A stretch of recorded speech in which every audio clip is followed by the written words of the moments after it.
Mr. Chairman, Ranking Member Mr. Collins, thank you for having me here today. I received word on my way in that many of the journalists were confused as to why I was invited, and none of them knew that I myself was the victim of a hate crime when I was in high school. That's something that very few people know about me because the media and the journalists and the left are not interested in telling the truth about me because I don't fit the stereotype of what they like to see in black people. I'm not a Democrat.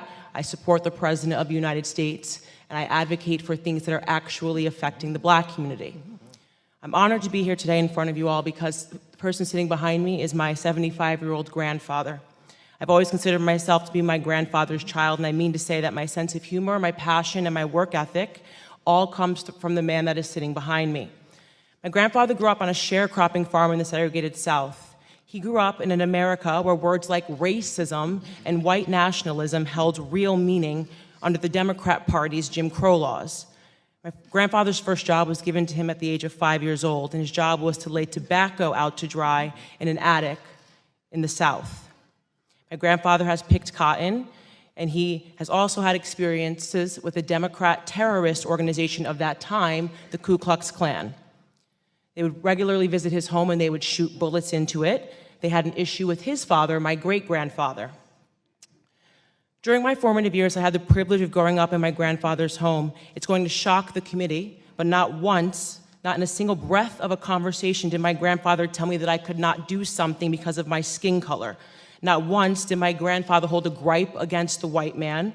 I was simply never taught to view myself as a victim because of my heritage.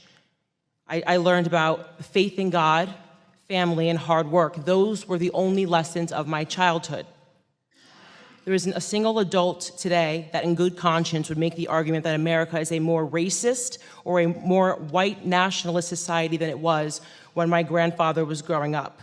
And yet we're hearing these terms sent around today because what they want to say is that brown people need to be scared, which seems to be the narrative that we hear every 4 years right ahead of a presidential election.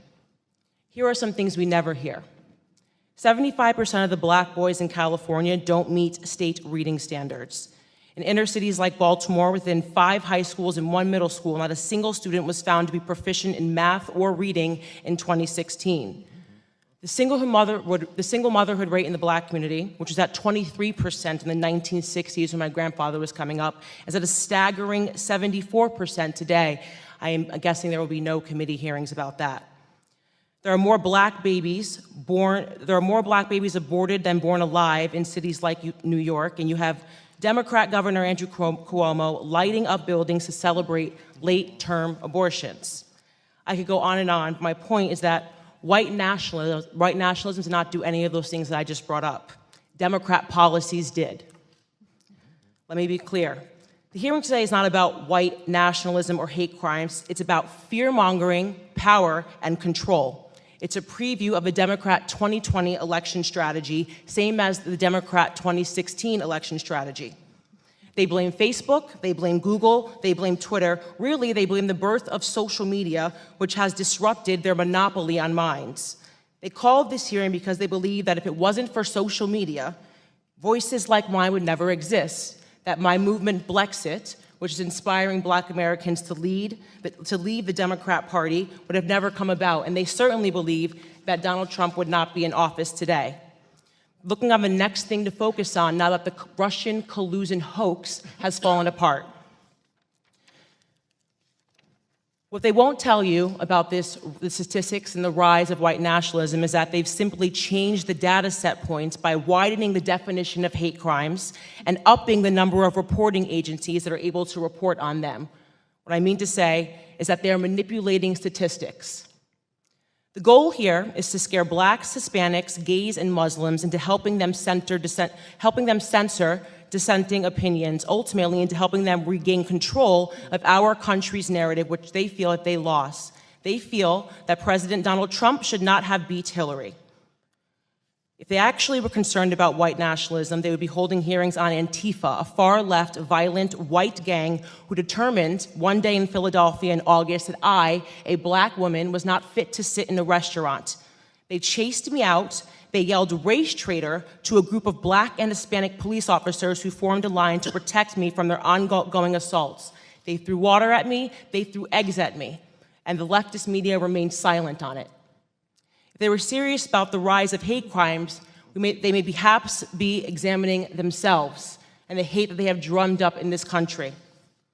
Bottom line is that white supremacy, racism, white nationalism, words that once held real meaning, have now become nothing more than election strategies. Every 4 years, the black community is offered handouts and fear. Handouts and fear.